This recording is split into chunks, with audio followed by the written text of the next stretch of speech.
Well, hello everyone. Thank you for coming. I know it's a Sunday afternoon. It's a beautiful Sunday afternoon, but I appreciate you being here, every single one of you. For those of you that... Okay. There you go. Can't compete with that. Well, as you know, I'm Anita Clemons. I am with the Presbyterian Foundation. I'm in my 22nd year. My title is Senior Vice President, Managing Director of Investments. I work with all of the Foundation's money managers. I work with delivering information to beneficiaries of our endowment fund, our Board of Trustees. I staff the investment committee. I wear a lot of hats, let's put it that way. So it's fun for me to get out and come out and do my first minute for mission. Hope that was okay. It was the first one I've ever done. So that was a lot of fun. But I wanted to just start off and say, okay, who is the foundation? As I travel around the country and do investment reviews, I do still run into people that are like, who are you? You know, not really knowing who the foundation is. If you were there this morning, you heard me talk about the fact that we were created in 1799. We were set up to be the trustee for the Presbyterian Church. The fact that we're one of the 6 agencies. Our anniversary date is there on March 28th, so it's coming up soon. It's pretty exciting. We even have a brand new logo for that we're going to use this year. We had our first endowment come in a few years after that in 1821, and it's still going today. It sends out money for religious reading materials. So. And as you might imagine, the early years, that endowment fund, where you all are invested now, that endowment fund was originally fixed income. You know, that was just the way it was, and it paid net income. And as time went on, long about the 1940s, there was a small amount of equity that was added. I think it was only 15% equity, even in 1947. But it wasn't until 1980 that the foundation added as much as 60% in equity and went to that typical 60-40 stock bond mix. And over the few years after that, we added international.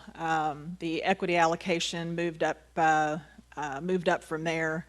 Of course, still paying net income. And really, I can remember as a brand new stockbroker at Merrill Lynch in 1980, I could buy 14% tax-free muni bonds, and the money market funds were paying 15%, and people are happy about 5% now, but back then, you know, those were wealth makers. But it stayed net income, all the beneficiaries, and then we got into the 90s, and of course, as you know, interest rates fell during that whole time period, and then it got to the point where you would not be able to support mission with just net income, and you didn't want to chase yield, obviously. So the foundation moved to a spending formula, and basically they average the last 20 quarters, last 5 years worth of values, multiply a percentage on it, it's 4%, and that's how it's paid out. So what you're doing is you're paying out some income and you're paying out some growth coming out of the portfolio. And that's how all endowments are pretty much managed now. The foundation's trustees keep a close eye on that, work on it every year, trying to make sure that we're not paying out too much, not make sure we're paying out enough. Paying out too much, you hurt future beneficiaries. The whole point is that just like that 1821 account, any account that comes in, we want to make sure that it's still here 200 years from now, still paying out money for mission. So that's the fact that, you know, that those accounts now, there's over 7,000 of those. Several thousand churches that are beneficiaries, in addition to children's homes, seminaries, overseas missions, lots of different beneficiaries there. $2.5 billion in total assets under management. That includes our New Covenant funds. I know somebody said something about that earlier today. You mentioned the New Covenant funds. That includes those. And all of the assets are held in custody at Northern Trust. They are the outsourced chief investment officer, and they are our co-fiduciary on the assets. Even if something were to happen to the Presbyterian Foundation after 225 years, these assets are held in a perpetual trust. For example, the one for this church it's held for the benefit of this church. If your church has one, it's held for the benefit of your church. and would not be applied to the assets of the foundation. Again, we're co-fiduciary on that. So, Board of Trustees looks at that every quarter. They get monthly reports on performance and keep a close eye on it. So I'm here today to talk about philanthropy. Originally, Stan had said, why don't you talk about women in philanthropy? And we talked about a variety of things and finally decided to expand it a little bit. But I've got some information from how women are changing the philanthropy game. We talked about this a little bit at lunch today. Some of the advice given to women that want to make an impact, giving with purpose, and then that Fox Business News article, in case you didn't see it, about the great wealth transfer. I've got several quotes put in here, but just talking about a small group of citizens can change the world.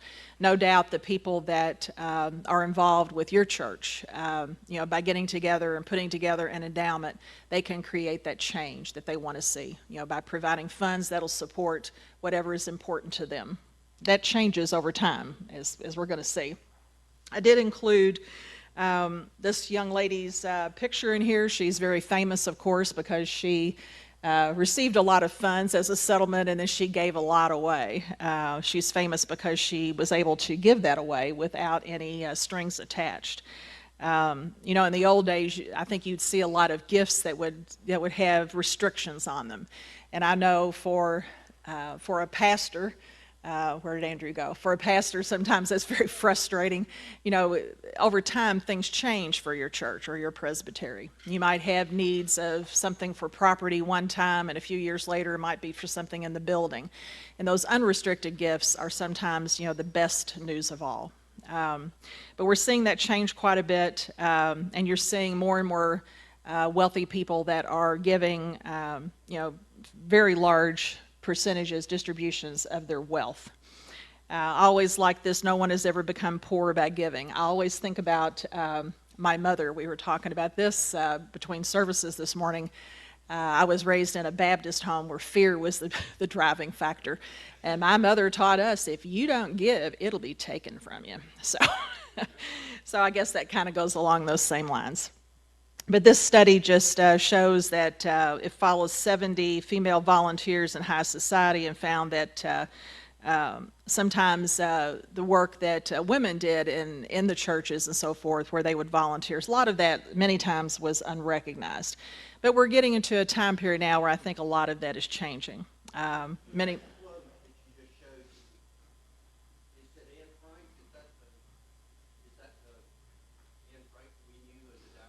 Yeah. Pretty interesting, huh?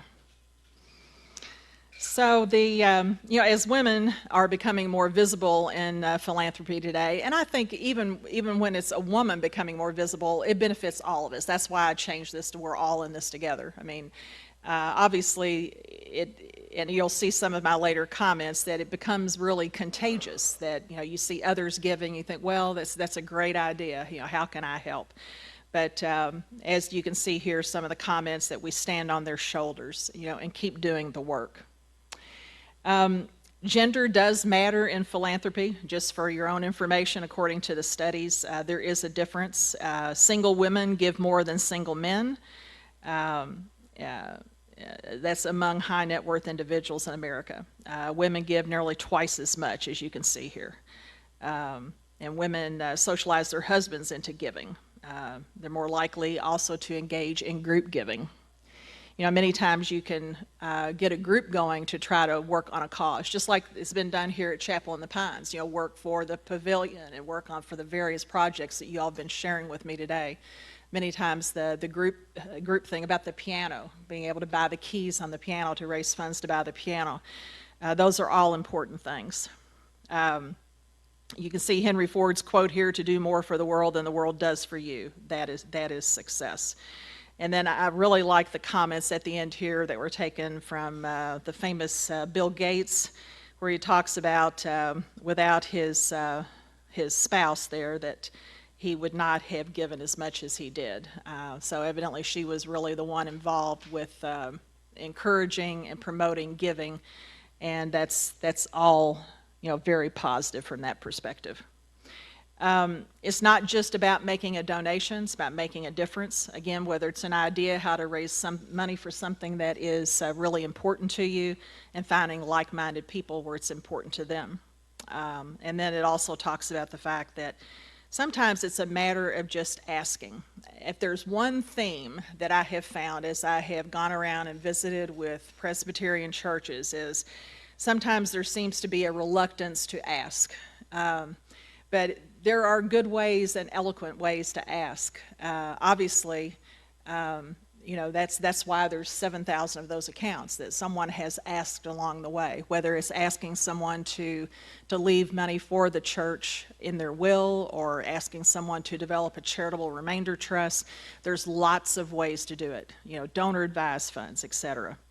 But the importance of asking is key, and we should never be afraid of asking. A lot of times, a lot of information goes out about, trying to find out, okay, how do I become a philanthropist and give? When we're in our church environment here, obviously there's, I'm sure, many ways, that we can give and contribute, because there's, no shortage of projects and things we would like to do, the dreams we'd like to see happen. But, doing that research and making sure that people stay informed, I think, is all part of being excited about that. Again, this collective giving does inspire more giving.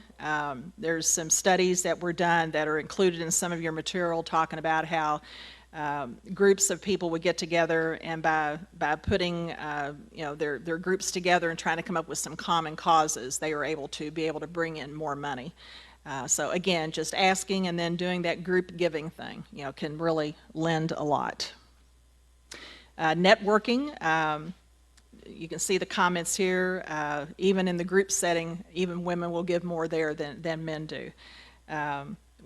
Groups targeting female donors have grown in size and number in the last few decades.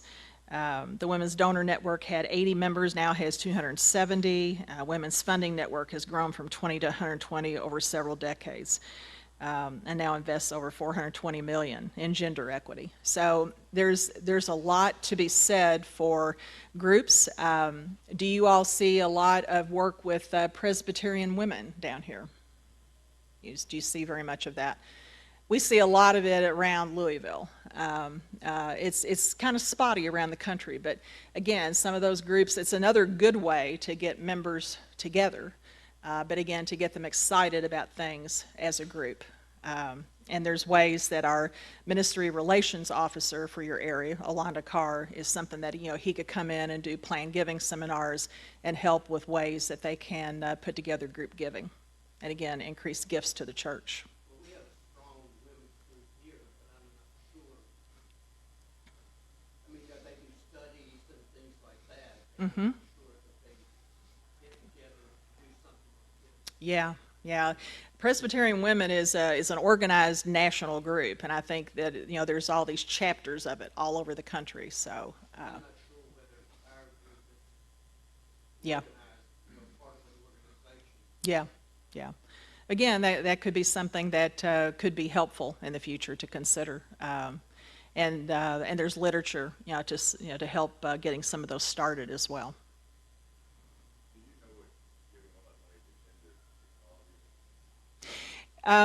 Generally speaking, it's trying to promote, giving to things that allow choice when it comes to birth control and abortion and things like that.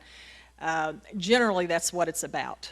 But as you probably know, it can splinter into some other things. But that's generally what it's all about. When I'm thinking in big picture terms about all these things, that's what I'm usually thinking it is.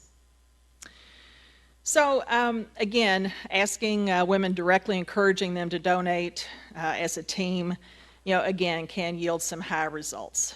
Moment of lift, you hear talking about from Mrs. Gates' book that she put together on giving. So there's a lot of support on that. And we were talking about this a little bit at lunch today. There's a big gap in the population, especially when it comes to women, as far as being comfortable talking about money and money items versus not. And you can see here that more and more women are becoming more and more comfortable in talking about money. But it varies a lot by age. Generally speaking, the older women are, they're more apt to probably not want to or try to. But there's more and more information out there. I mean, let's face it, we can all educate ourselves by going to Google and finding out almost anything we need to know. But as time goes on, you know, as more and more women are going to be left with more and more assets, you know, they're going to have to know, they're going to have trusted advisors, they're going to have a level of knowledge and be able to make decisions, or be able to trust someone to help them make decisions. But creating a space, giving away money, creating space for themselves as public figures, in my opinion, this is something that will benefit all of us as time moves forward, especially since, from everything we're being told, that women are going to be inheriting a lot of the wealth that's coming out. So getting into some of the advice to help women that want to make an impact, challenging traditional notions in and about philanthropy. Again, we were talking earlier today, in the old days you would see women that would be involved with getting a gift executed, but they would make it in their husband's name or in the name of his, you know, his school, and they would stay in the background. You know, again, if you're wanting to make an impact, you're going to have to come to the forefront and know what's important to you on that. So challenging some of those traditional notions. Again, starting small.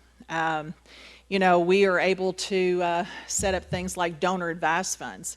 And there's, you know, not a lot of money involved in that, but you can become a philanthropist and teach your family about philanthropy by putting money into one of these funds, and then your family can get together and talk about making grants to various charities, including your church or certain missions within the church. But you know, just getting started, even though it might require starting small, those are important as well. You don't have to be a Gates or a person inheriting those billions. Getting out and learning, like I was saying, people that are on the front lines, learning about all of the opportunities that you have to give, ways that you have to give. Again, donor advised funds, you know, charitable remainder trusts. You know, if someone has got appreciated assets and assets they can't sell because of the fact, you know, taxes would be too high, but they would like to get an income stream on it and then benefit their church once they're gone. You know, something like that is perfect for a charitable remainder trust. Remembering that philanthropy is a means to an end and not an end in and of itself, to find ways to plug in with inspiring people and help them to learn about it.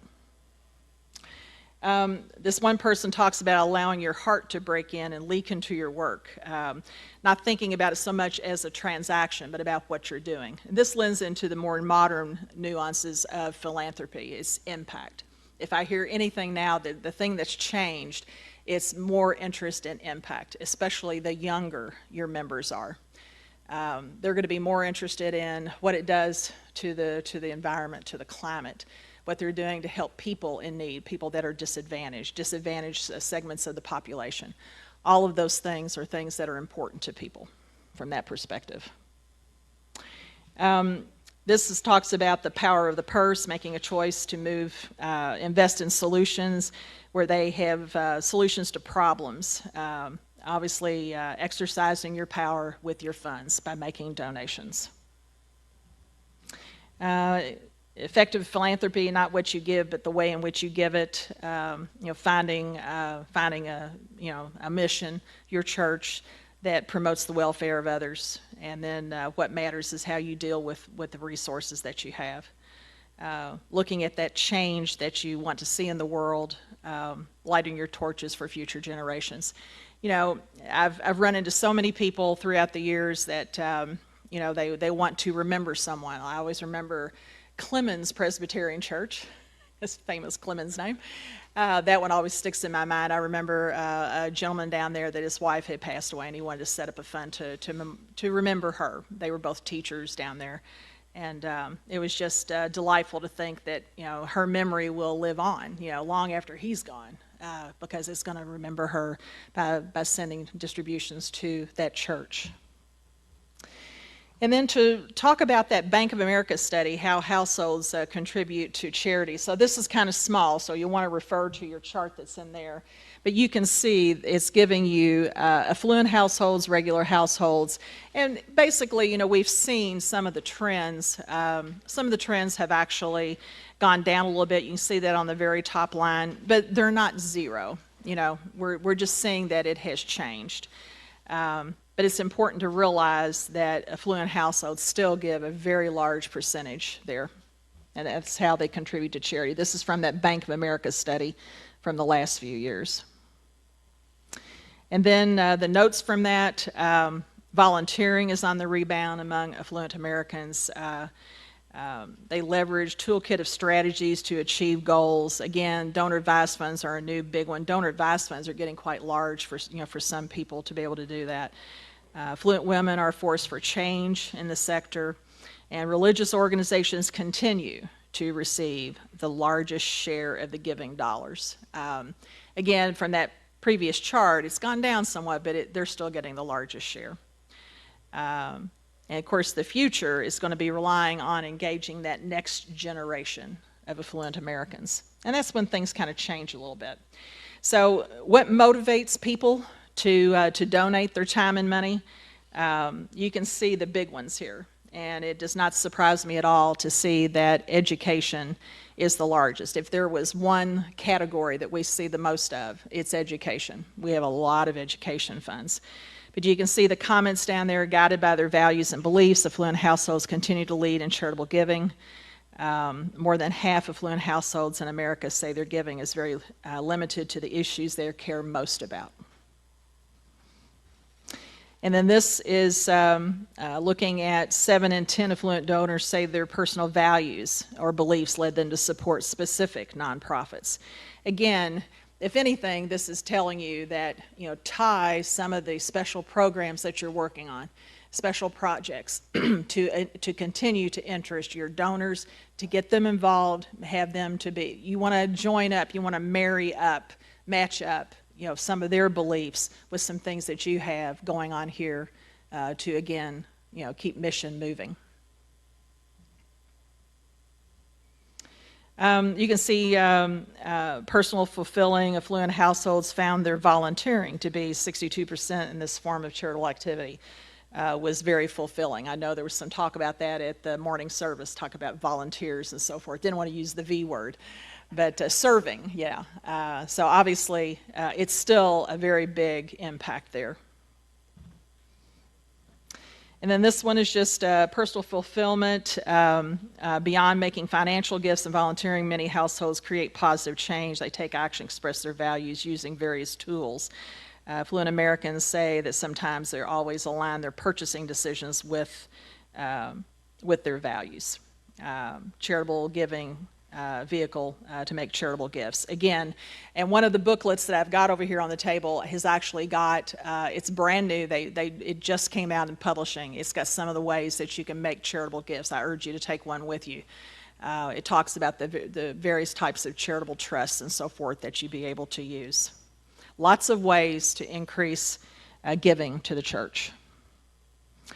This talks about that donor advised fund. You can see here at that bottom line, 85% of affluent households' charitable giving decisions were made and influenced by a woman. Significantly more women than men spent time volunteering. And 22% of individuals chose religion as one of their top 3 most important causes. So again, it continues to be a very important factor. Younger individuals were significantly more likely to say climate change and education are more important to them compared to older Americans. 3 of those causes included reproductive health rights, women's health, and addressing violence against women. Again, this is where you'll see a little bit of a difference there.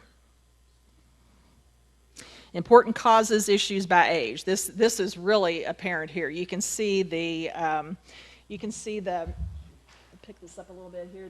The younger generations in the blue, and then the older generations in the lighter blue, and you can see the things that are most important to the younger versus the older.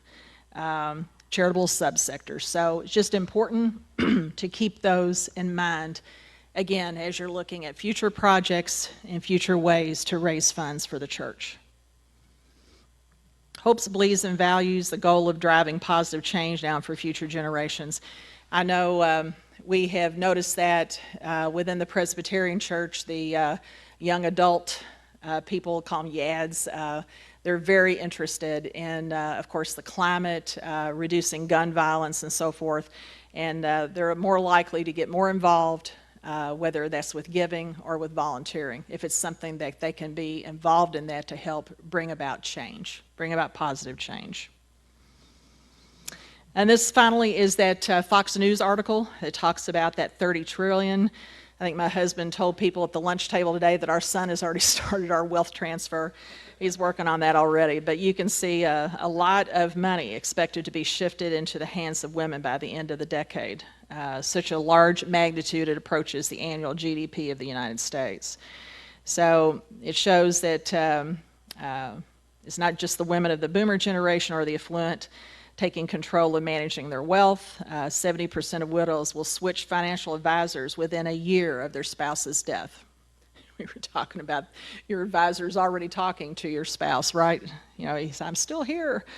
So, you know, again, just remember that, you know, as we think about philanthropy, as we think about people giving, be very conscious, be very aware of the fact that the women involved in your families will be the ones that will make a lot of the decisions for the future of giving for this church. One young lady came up to me today, you were introducing her to me, and she's put this church in her will. And she talked about how much the church means to her and how her parents trained her to put your value in something that you value, something that means the most to you. And so that's what she's doing. If we could only convince everyone to be the same way. Women are much more, nowadays, more career-oriented, and they're looking at managing their wealth for a longer time period.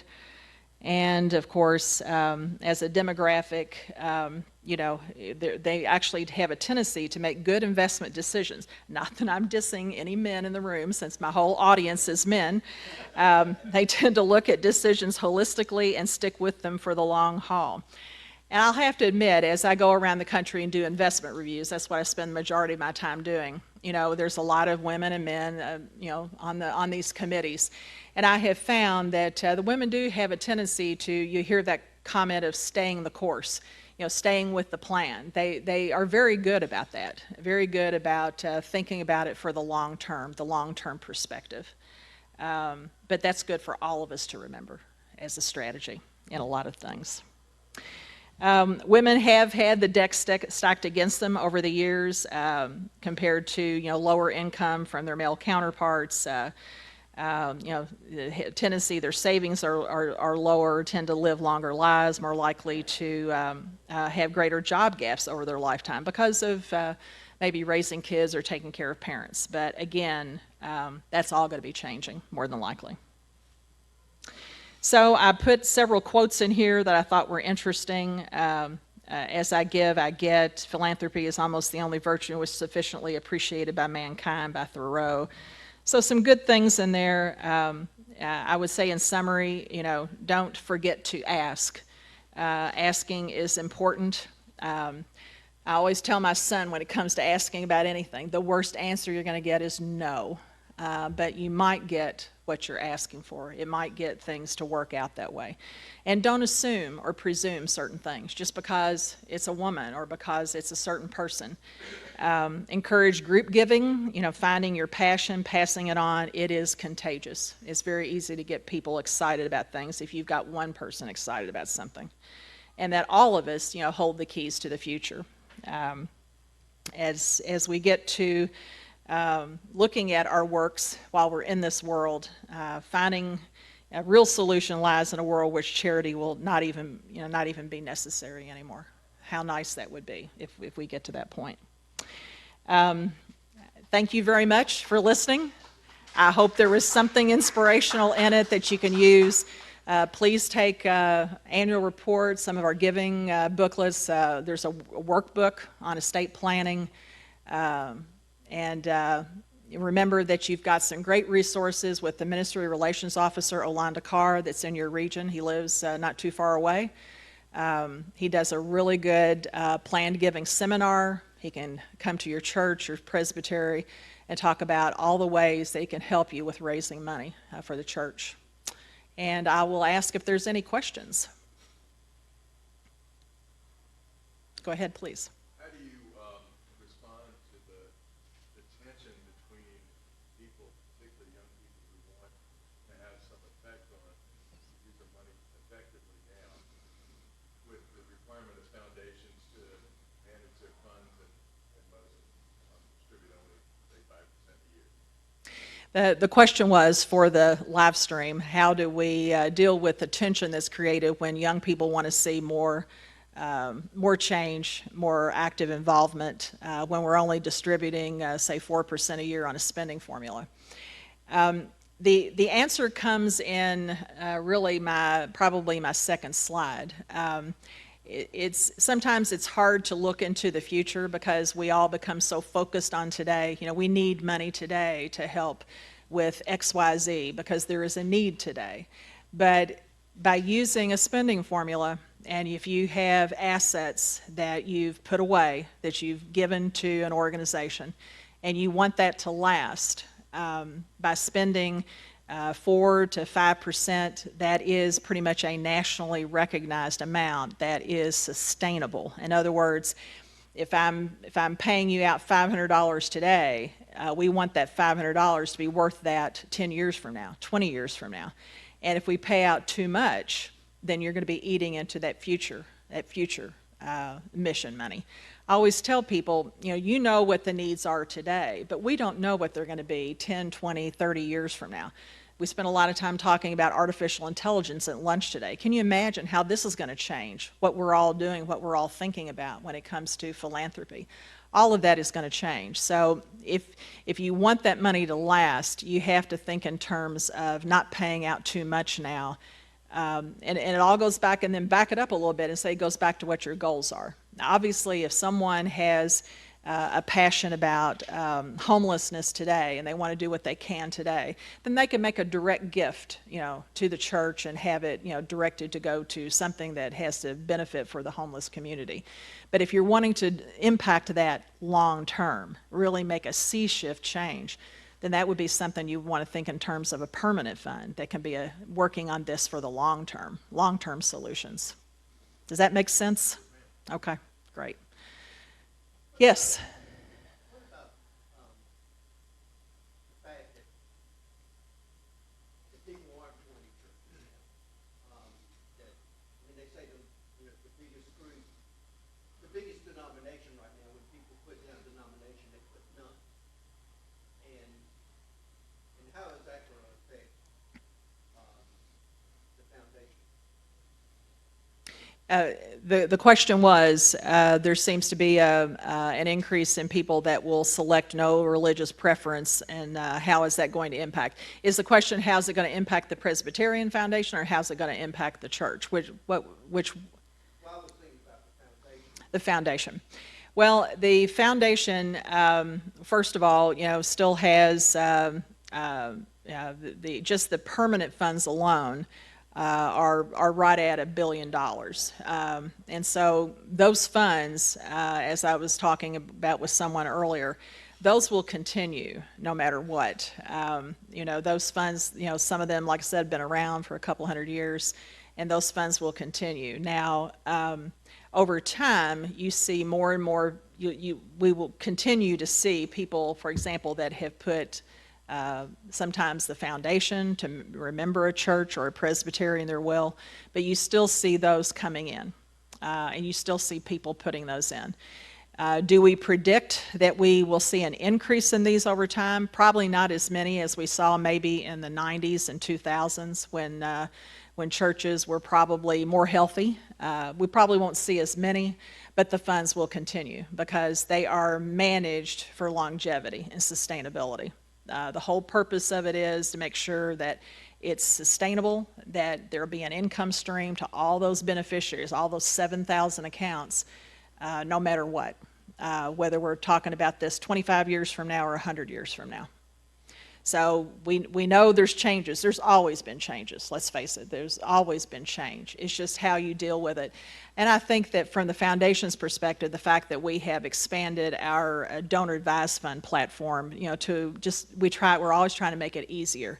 So it's just another mode of giving. And, I think that you'll see that, we already see it increase over time. It just continues to ratchet up every year. And that's more short term, because you're putting funds into that and then you're granting it out to your church. But it'll come in the way of vehicles as new things that will come up, and maybe even tax law changes that could even help some of them as well. I think you had a question here first. Yes, you. I had a question about the statement, what motivates affluent Americans to donate their time and money? And you listed education, religious life, and then healthcare. And I guess my question is, are those recipient categories? In other words, is this donation to educational institutions, to religious institutions, and to healthcare institutions? So those are recipients of giving? Or you said them in terms of motivating. So that would be the sending motivation as opposed to the receiving institution. Can you clarify that? Yes, the question was the one slide that talks about things that motivate people to give. Education was at the top, then religious life, and then there was a third one. So, I'm sorry? And healthcare. So the question is, are those going to those categories? Are they recipient institutions? Oh, are they institutions? Motivating from the giver. I didn't understand. I take the information that they are motivational. I take it that it's motivational. In other words, you're going to give to probably your alma mater, your college, and you're going to give to your church. And we have found that there's been a lot in those categories, both of those categories, and they end up being at the top of the hierarchy as far as giving. Now, to carry that a step further within the foundation, scholarships has been something, and education from that perspective has been something that has been a top gift recipient among foundation beneficiaries. So again, this was my take on it. That was my take on it. Yes, sir. Yeah, I was just curious if there has been any studies that are most of these, the 7,000 accounts, whatever number you use, are they the vast majority of churches that have been around forever, so that people that have been at the church for 40 years are more likely to give than a church like ours? We've only been in existence for 15 years or so. It's, We talked a lot about that, yeah. If most of our members, even the original members, have only been a member of the church for 15 or 16 years, are they less likely to give than somebody that was a kid at the church and they've been there all their lives? Yeah, the question, for the purposes of the video feed, the question was, for the large number of permanent funds that we have, are they mainly from people that have been in the church for 50 or 60 years as opposed to from people that are with newer churches? I will say that probably the lion's share of those have been around for a long time, just simply because I think that you had more churches, you had more Presbyterians in previous years. However, as I was saying earlier, we still see, on any given year, we still see several new permanent funds coming in. Many times they're created upon someone's death. It'll be in their will. Or it'll be someone that just simply wants to create a permanent fund to endow their pledge. Or they might want to endow a pastor's salary. They might want to endow the music fund. They might want to endow a building and grounds fund.